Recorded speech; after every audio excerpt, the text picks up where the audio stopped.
live now. I'm live now. That's absolutely great. Well, hello, I'm Lucya. Thank you very much for coming to hear me give this talk at MoonCon 22. Now, for those of you who don't know me, I'm Lucya Starza, and I've written a few Pagan Portals titles for Moon books. There we go. There's a few. One of them, obviously, isn't a Pagan Portals title, but I've written one on scrying and another on guided visualizations. And this talk today is about scrying. And then at the end of it, there's a very short guided visualization, which is about journeying to a grove of sacred trees for divination, which you don't have to take part in if you don't want to. You can just listen to it as though you would a story, or you can take part if you want to. I've got some PowerPoint slides, which I'm going to try to share. So I'm going to try and share them and then start the talk.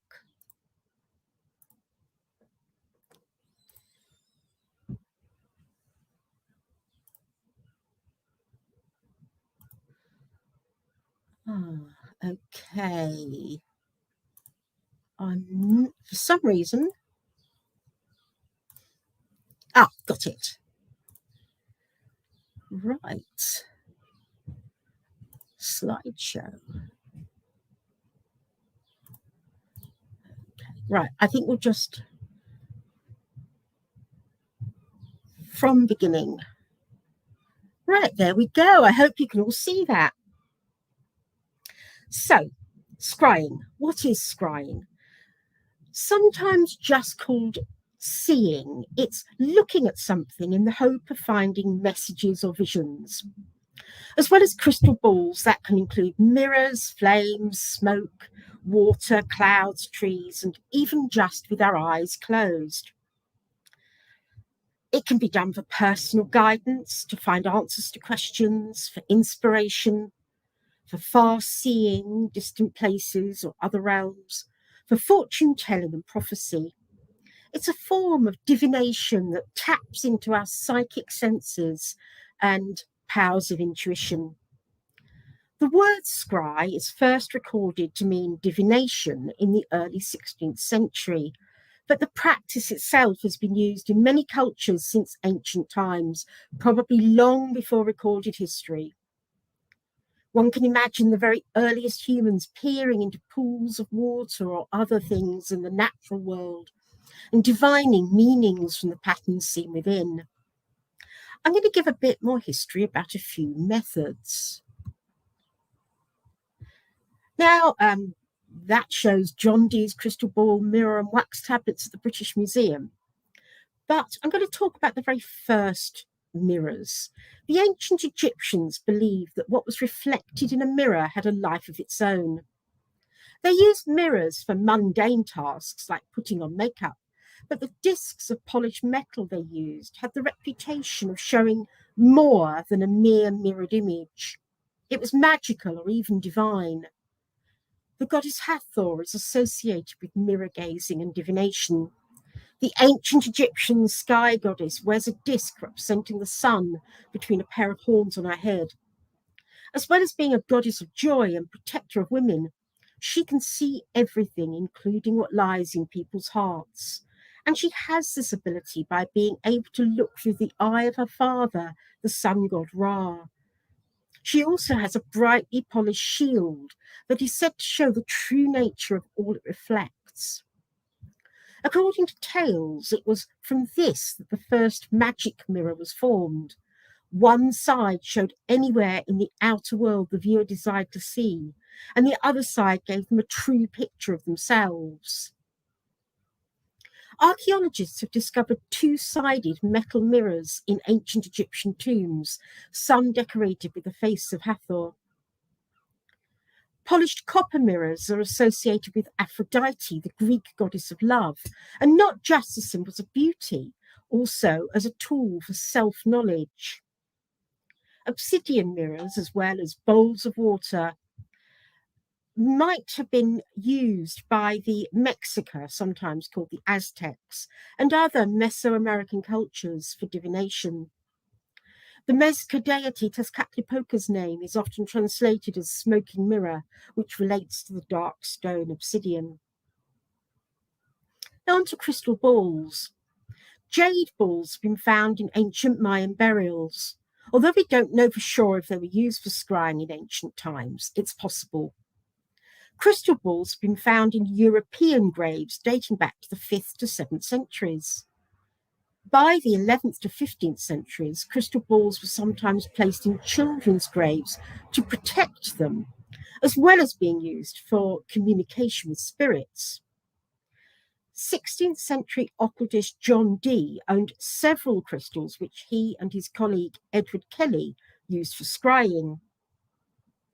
Dee also owned an obsidian mirror, and you can see some of his objects on that slide.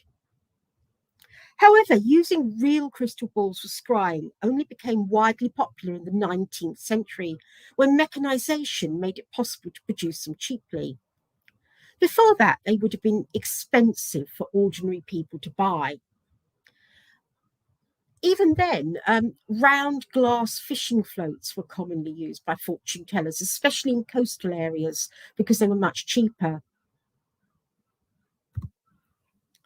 Now, bowls, chalices, and cauldrons. Ordinary people used bowls of water in the past. It's mentioned in fiction. In Shakespeare's Macbeth, the weird sisters have a boiling cauldron. In The Lord of the Rings, Tolkien describes the mirror of Galadriel being created by filling a bowl with water and then used for scrying. It has plenty of basis in mythology. The Bible mentions a silver chalice used by Joseph for both drinking and divination.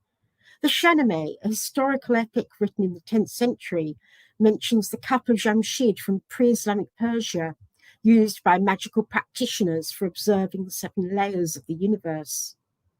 Historically, Nostradamus, the 16th century astrologer and seer, would stare into a bowl of water or a mirror to see the future while he was in a trance. Witches and cunning folk traditionally used cauldrons for scrying, and that's often depicted in art. They filled them with water and either stared into the depths or heated them up and looked for patterns in the rising steam. Those methods of scrying are best done in low light, ideally by moonlight or candlelight. Now, obviously, we're in the height of summer at the moment. Methods of scrying better for daylight include cloud scrying and tree scrying. So, cloud scrying. I'm sure everyone has sometime looked up at the clouds and seen figures, shapes, and patterns in them. It was used in ancient times for divination. It's mentioned in the Bible and was certainly used by the ancient Greeks, who called it nephomancy, and also the Romans used it. You look at both the shape of the clouds and what those shapes might symbolize, as well as how the clouds are moving in the sky. Now, trees. I'm not really talking about ogham divination using the ancient Irish alphabet associated with trees. I'm more talking about listening to the sounds trees make and observing them. The ancient Greeks used oaks for a form of divination called philomancy. It was particularly practiced at a grove sacred to Zeus at a sanctuary at Dodona. They were holm oaks, sometimes called holly oaks, which are evergreen and have leaves a bit like holly. They're native to the Mediterranean, but there are some in the UK. At Dodona, oracles would sit beneath the oaks and listen to the rustling leaves for messages and for answers to questions. You can also look at trees from a distance and see if you can spot shapes and patterns in the leaves and branches as they move in the wind.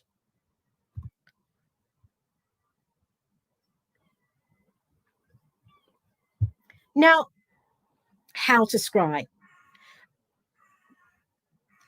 I believe that the preparation, the things you do to prepare yourself for scrying, can really make a difference to the effectiveness when you actually scry. And so here's a brief list. First, decide on a question. It's quite a good idea to have a specific question because it will be easier to interpret what you see in the light of a question you might ask. If you're just generally looking into it without a question, you might not know what area of your life the message you get actually refers to. Gather everything you need and set up your space. Cleanse any tools you have. You can use smoke or wash things that won't be damaged by water. Some crystals are damaged by water, but things like quartz is fine. If it is quite a delicate thing, then you can just wipe it with a cloth to wipe off any smudges. Or you can visualize it being cleansed of unwanted energy. You can use incense if you like. It can help create the right atmosphere, but that is optional. If possible, get the lighting right. Low light is better for mirrors and crystal balls, but you can put something like a scarf or a shawl over your head to cut out exterior light. Candlelight is great. Obviously, with cloud and tree scrying, you're reliant on the weather, and that's best done in daylight. You can cast a circle. I do recommend that. You don't have to, but I think it's a good idea to help you set up your space even more and to protect yourself from unwanted energy that might influence the outcome of what you see. You can just visualize a circle of light around yourself and ask it to protect you and keep you safe. Or you might have a circle casting ritual that you use. Get comfortable and in the right state of mind. Generally, that will be to relax, close your eyes briefly, take a few deep breaths, and think about the question you want to ask. Just as you start to scry, it can help to defocus your eyes slightly. I usually half close my eyelids and then look at whatever it is you're using. Now, a bit more in depth about different scrying techniques. Mirrors, crystals, and water scrying. With water, mirrors, and crystal balls or other translucent or reflective surfaces, there are two common techniques. The first is to use the device as though it's a window. You look through it or into it rather than staring at the surface. The second is to gaze at the light reflected off the surface instead of looking into it. Now, they might seem a bit contradictory, but I'd suggest trying both and seeing which works for you, because different techniques work for different people, and something might work for you one day and a different thing might work another day. Be patient. If you have a question, picture it in your mind's eye. Some people report feeling sensations in their foreheads or between their eyes just before their psychic senses start working. It can be a tightness or an itching, but you might not feel anything. Some people find their vision will start to cloud or fog over and then come back into focus sharply just before any impressions begin. If that doesn't happen for you, don't worry, we are all different. When you look into whatever device you're using, you might see clear images or vague shapes or symbols or flashes of colour or pictures in your mind's eye. You might not see anything, but you might hear sounds. You might sense an emotion or a feeling. You might smell something. Smell can be really evocative. Or you might just get a sense of certainty about something. If you struggle with visualizing images, that's okay. Not everybody has a very visual sense of seeing things. You can still get psychic impressions using any of your senses or just words that come into your head. So what can you do if you don't have any special equipment like a crystal ball or a special cauldron? Well, there's one technique you can try without any equipment at all, and that's eyelid scrying. You just close your eyes and stare inside your eyelids. For eyelid scrying, all you need is to be in a safe, quiet place where you won't be disturbed, ideally somewhere dark or dimly lit. If you can't find anywhere that isn't brightly lit, Put a scarf or mask over your eyes to block out the light. Sit comfortably. Take a few deep breaths in and out, and then close your eyes. Relax and look into your eyelids. And I mean actually look, as though you're peering into the darkness, but with your eyes closed. You might see nothing at first, or you might see faint impressions. Could be caused by exterior light viewed through your lids. Be patient and don't try to analyze anything you perceive. Just be open to tiny glimpses and let anything unfold naturally. You might notice vague shapes or shadows or colors, or you might start to get pictures or visions revealed either to your eyes or in your mind's eye. When you're ready to stop, open your eyes and blink them. Take a few more deep breaths, take off any eye covering, and again, like blink a few times and sort of really bring yourself back to normal reality. And that is actually a very good basic way of scrying. It's something actually I often do in the bath. I find that's a good place to do it, although try not to fall asleep when you're in the bath. Another thing you can do is you can improvise a dark mirror using your mobile phone screen with the power switched off. Now, obviously, we all know how to Google answers, but this is using the blank screen for scrying. And obviously, most of us have a smartphone or a tablet or of some kind these days. If you turn your phone or tablet off, then the dark surface of the screen makes a really good improvised black mirror. Wine glasses and coffee cups. A clear wine glass with a curved surface, like a curved bowl, can make a great improvised scrying ball. You can fill it with water or wine, white or red, and you can scry into both the surface of the liquid or the side of the glass. And you can even scry into black coffee, as you can see from the slide. It makes quite a good black mirror. Now on to cloud scrying in more detail.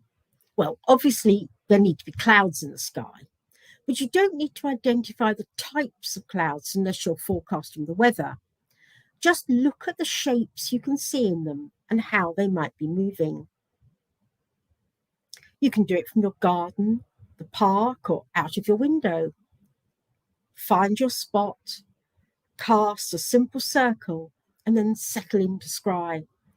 It can help to lie down on your back so you get a good view of the sky, but seated or standing is fine too. Never stare directly at the sun, as it can damage your eyes. You can ask the spirits of the land around you and the sky above you to allow your scrying and help you find answers.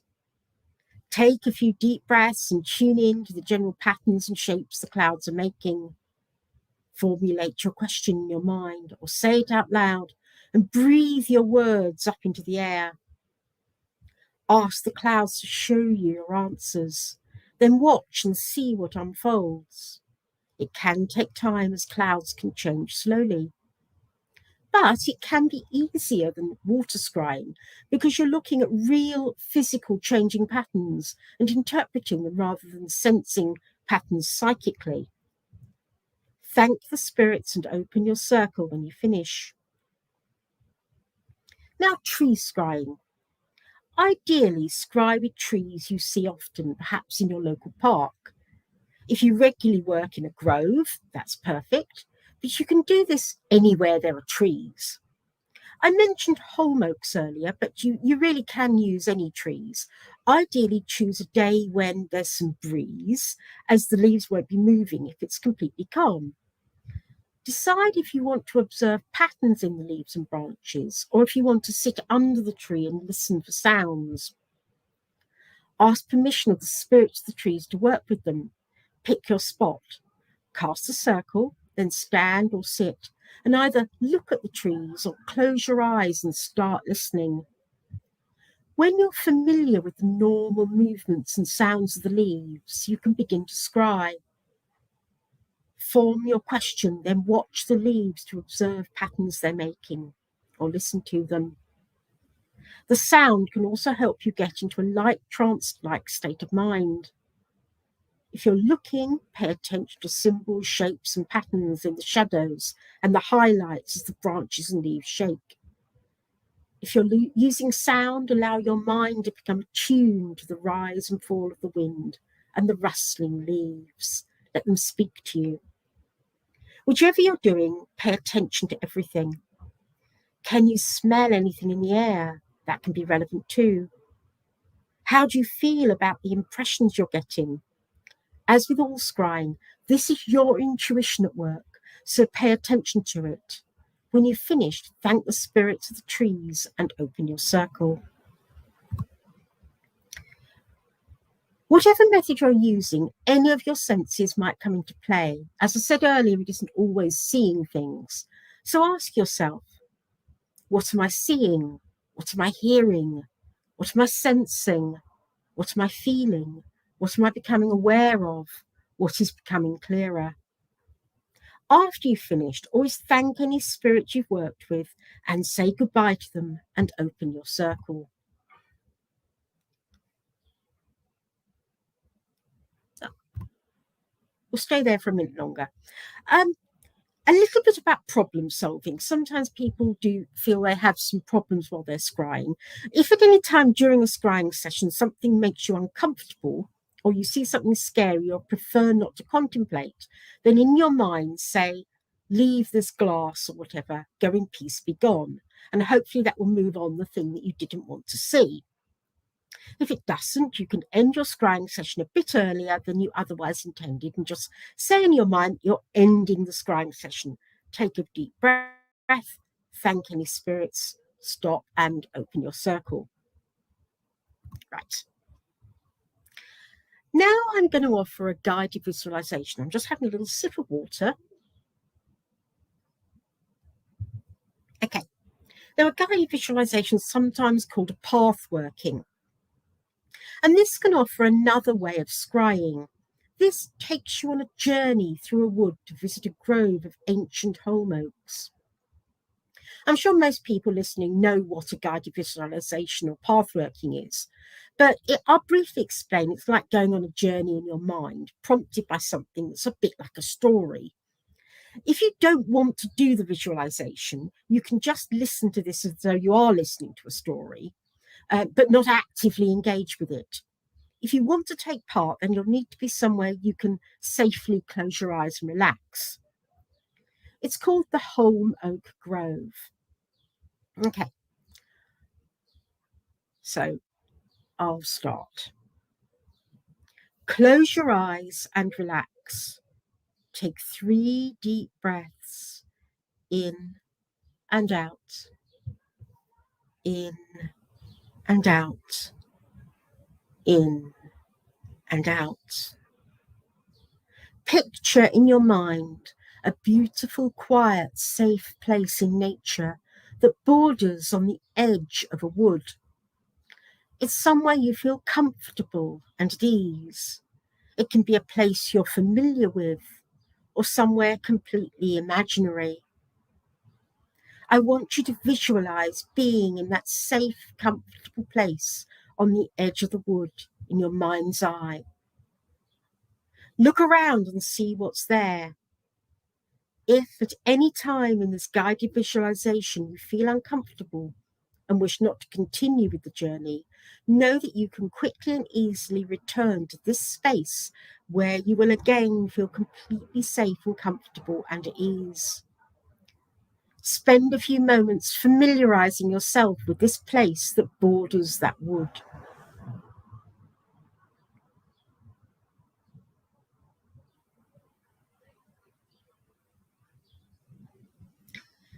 Now, in your mind's eye, look towards the wood that lies to the edge of your safe place.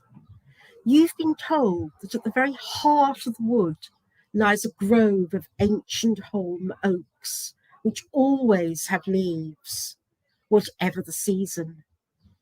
And you have been told that these trees are special for another reason. They can offer words of wisdom to those who seek them and are ready to listen.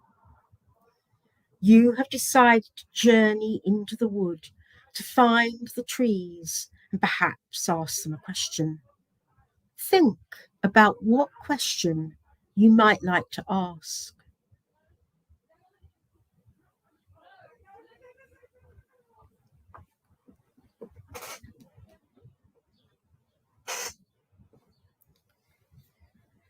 When you are ready, look towards the wood that lies at the edge of this safe and beautiful place.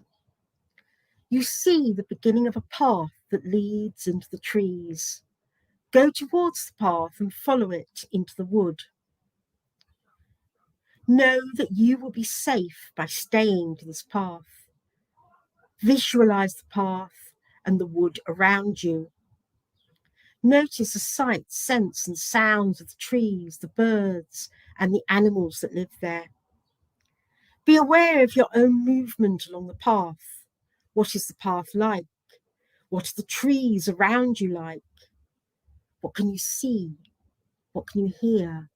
What can you smell as you journey along the path deeper into the wood?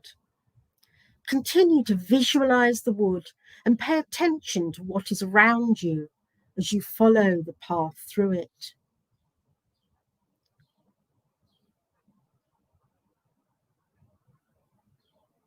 As you progress, you realize that the woodland has changed. As you get further in, the trees are older, taller, and closer together. Be aware of the changes to the woodland around you, the path you are traveling on, and the sky that you glimpse through the canopy as you go.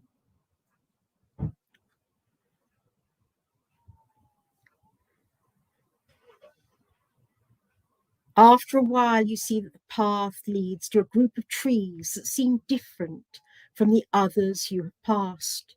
These trees lie ahead along the path. They are ancient oaks, but unlike others you have seen before. They are all tall, with broad branches that swoop low and massive trunks. The branches spread out around you and above you. They are covered with green leaves that you can hear rustling. The path leads you into the center of this group of trees, and, following it, you realize that the ancient oaks are in a circle. This is where the path ends. This is where the path has led you to the Holm Oak Grove. Look around at the trees. Look at this circle, this grove in the heart of the forest. Each tree seems to have a different personality, you realize. They seem to be whispering to you. Spend some time looking at each of these trees. One of them in particular will seem to call to you. Go to that tree and stand or sit beneath it.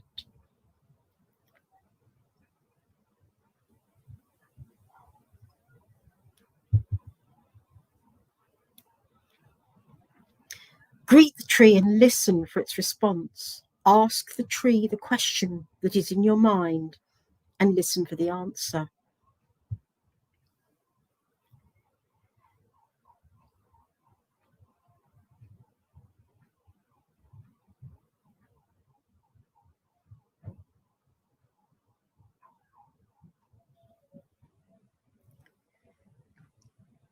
Spend some more time listening to what the ancient oak has to say and converse with it if that seems appropriate.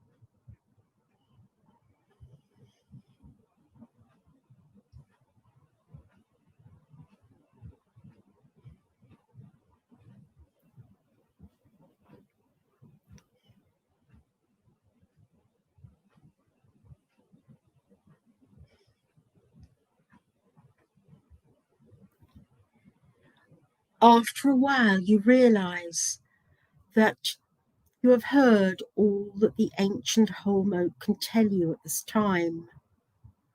Exchange some final words with them, then thank the tree and bid farewell.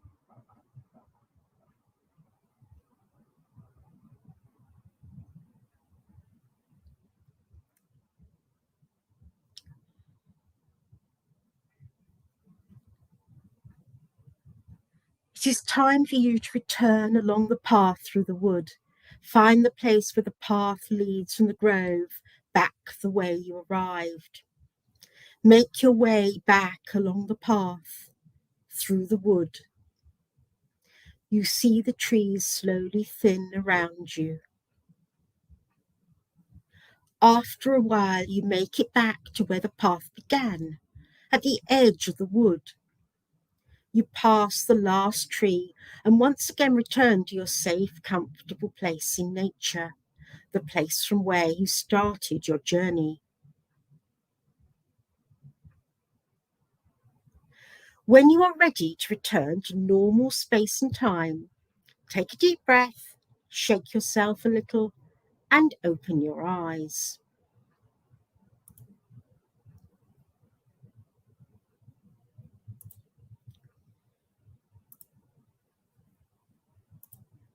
Right. Hello. That's the end of the slideshow. I hope everyone is all right and got something useful from that visualization. Now, grounding and moving forwards. It's really important to ground, to bring yourself back to everyday work, to the everyday world after you're doing some psychic or magical work. I'm sure most of you know that. And that can include both scrying and guided visualizations. Ideally, have something to eat and drink, but if that isn't possible, then grip the surface tightly to feel its solidity, or press or stamp your feet on the floor. Also, after any form of divination, or even if you don't think that anything happened, I think it's always really useful to make notes. If you're doing regular scrying or regular divination, then it can be quite easy to forget what you saw one day or another. Keep a special journal, put the date on it, put any questions that you ask, the time of day, the lighting conditions, anything that seems relevant to you, the phase of the moon, or anything like that, and jot down what happened. Now, if absolutely nothing happened, then write that. But you might find that um, you, as you think about it, some vague things did happen. So just write down anything. Don't try to analyze things while you're scrying, but jot them down, and then you can start to analyze things while you're journaling, and afterwards you can return to it. A bit about interpreting shapes and symbols. Now, sometimes what you see in your crystal ball or in patterns in nature is just what it looks like. Perhaps you recognize a person or a place or a situation, and you know what it means. But sometimes it can be very symbolic. I often find that what I see is quite, I see symbols and shapes, and you might have to interpret them. Now, it can be quite tempting to go to a book and look things up. And in fact, in my scrying book, I do have some common meanings of symbols. But it's really more important to use your own intuition and to work out what it means for you. Because one symbol can mean different things in different situations. For example, a bell could mean wedding bells, or if you run a business or a shop, it could be the bell ringing when the door opens. It could be a telephone or an alarm. It can mean all sorts of different things. So think of it in terms of the question, in terms of how it feels to you. As well as any traditional meanings. If you read a traditional meaning, you think, oh no, that doesn't seem right, then it probably isn't right for you. As I said, the context is important. So if you asked a question, then think about the question in terms of what you saw. Now, if your question is about health or finance, I should strongly recommend that you actually go to see a doctor or a financial advisor. Don't take anything you see in scrying as being advice, particularly medical or financial advice. It really is just something to think about. Also, the future isn't fixed. What you see can be a possible outcome. It can give you some things to think about, but it's not something that's definitely going to happen. And that can be particularly true if you see something that perhaps is a little bit scary. It can just be that it's your fears bubbling up and you're seeing things that you're a bit nervous about. So it can just be more something to think about, and something perhaps to reassure yourself over rather than being doom and gloom. Right, so that really is the end of that. I'm now happy to take some questions. Okay. Okay, what is the theory or thought process for eating or drinking to ground? Yeah, no, that is a really good one. And that was actually one of the very first lessons that I was ever taught when I was learning witchcraft. It's because it's actually quite hard to feel spacey when you're stuffing your face full of tea and biscuits. Um, if you're physically putting things into your mouth. When I run scrying workshops, I often pass around something salty, like some salty popcorn or some crisps, because salt is a really cleansing thing, and it is really physically grounding. You can do other things too. You can press your feet firmly on the ground. You can like grip the table hard. But yeah, I do. I recommend a cup of tea and a biscuit or a piece of cake or something like that.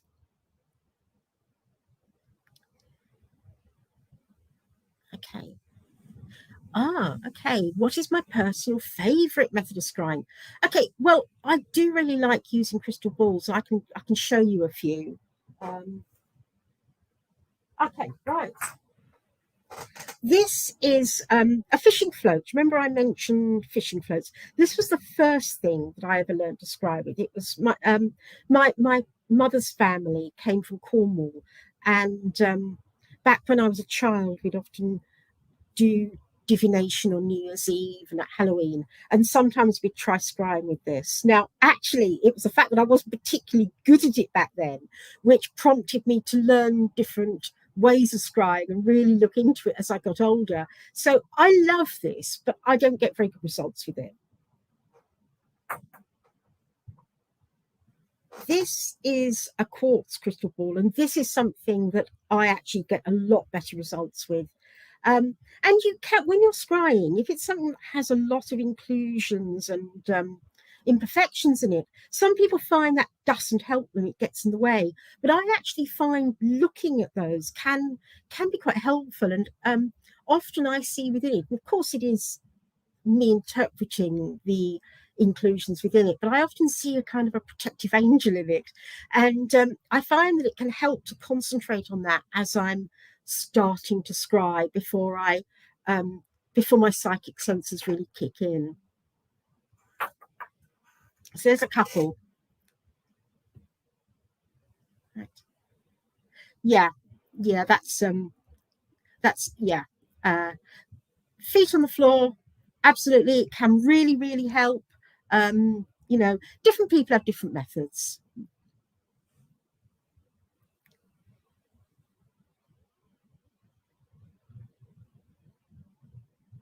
Oh, great. Thank you very much. I hope you enjoyed it. Right. Don't have any questions at the moment. So I'm going to do lots of blue. Yeah. Some of them are blue, some of them are green. Absolutely, yeah. My um mother's family, it was really my great grandfather came from Cornwall. But yes, fishing floats came traditionally in a variety of different colours. Some were red, some were clear, some were green, some were blue. And yeah, they're very popular to use for scrying. Now, the protective talismans. Now, some people mix up scrying balls and are things called watch balls. Now, watch balls were hung in the window, and the idea was it was kind of protective, and the idea was that you watched it, and if you looked at it and it looked like it had dulled, it meant it had caught some negative energy that was coming your way. And so that negative energy had been caught by the watch ball, and you should then clean it before you hang it back up again. And they are slightly different. The watch balls are often quite bright colours. Sometimes they have things inside them or multicoloured glass. Okay, well, I think I've just got a few more minutes, so I'm going to give the shameless plug for my books. There's Pagan Portal's Scrying, Pagan Portal's Guided Visualizations, Candle Magic, Everyday Magic, which is the community book I edited, and Poppets and Magical Dolls. And I also blog at www.badwitch.co.uk. And I thank you very much for coming to listen to my talk, and it's been really interesting seeing the questions that are coming up, and really interesting listening to all the other talks that have been taking place today. So I think we've got a few more minutes for a few more questions, if anyone has any. Oh, what I will talk about briefly, if I've got a few more minutes, is things you can rest your balls on.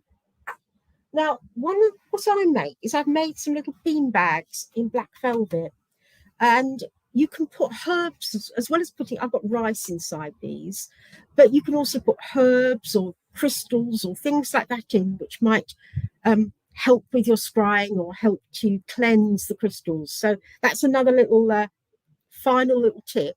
Make a little bean bag to put your crystal balls on. And okay, thank you very much. Thank you, Trevor. Thank you, Jessica. Thank you, Connie. I'm going to say goodbye now.